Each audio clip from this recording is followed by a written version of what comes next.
Chapter 2. The American Bar. A bus for the city air terminal was waiting outside the airport. Tom got in and sat down beside the window. Other passengers got on, and the bus left the airport and drove towards Istanbul. Soon, they were driving past the houses and apartment blocks near the city. Then they passed the old city walls. Tom felt excited and looked at everything. He saw beautiful old mosques and street markets. The bus was now approaching the centre of old Istanbul. It stopped at some traffic lights.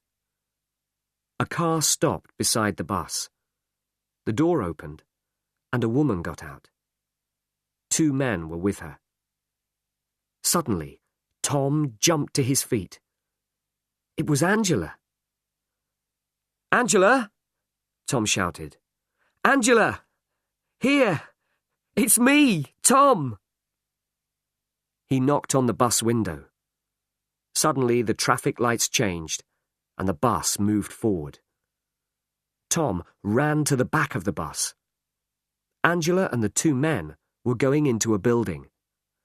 "Angela!" he shouted. He stopped. It was too late. The bus was moving quickly down a wide street. The passengers were looking at Tom, and he suddenly felt foolish. He walked back to his seat and sat down. "What a surprise," he thought to himself. "I must tell her when I see her this evening." Then the bus crossed Ataturk Bridge, and Tom looked at the boats on the Golden Horn. Again, he felt excited. The bus arrived at the air terminal at 3:45. There were some taxis waiting there. Tom went up to one. "The Park Hotel, Taksim Square, please," he told the driver. "English? You come with me. I take you quickly." At 4:15, the taxi arrived in the square. "Here you are, sir. The Park Hotel." "Thank you," said Tom, and paid the driver. Tom went into the hotel. He found the American bar and sat down at a table on the terrace. A waiter came out. "A beer, please," said Tom. He sat in the afternoon sunshine and looked down over the city of Istanbul. The view was very beautiful. He was looking at the sea. The Bosphorus was full of ships. There were very big ships going to Russia, and little sailing ships. In the distance, he could see the mosques and palaces of old Istanbul. How beautiful, and how exciting! Tom looked at his watch. It was nearly 5 o'clock. He got up and walked up to the hotel entrance. There were lots of people going in and out of the hotel, but he did not see Angela anywhere. He went back to the bar and ordered another beer. "Come on, Angela," Tom said to himself. "Don't be late." Just inside the American bar, a man in a grey raincoat was sitting at a table. He was drinking coffee and smoking cheap cigarettes. A newspaper lay open on the table in front of him, and from time to time he looked at it. But the man wasn't reading the newspaper. He was watching Tom. It was now 5:20. Tom sat in the evening sunshine. He looked at his watch again and waited. 5:30. 5:45.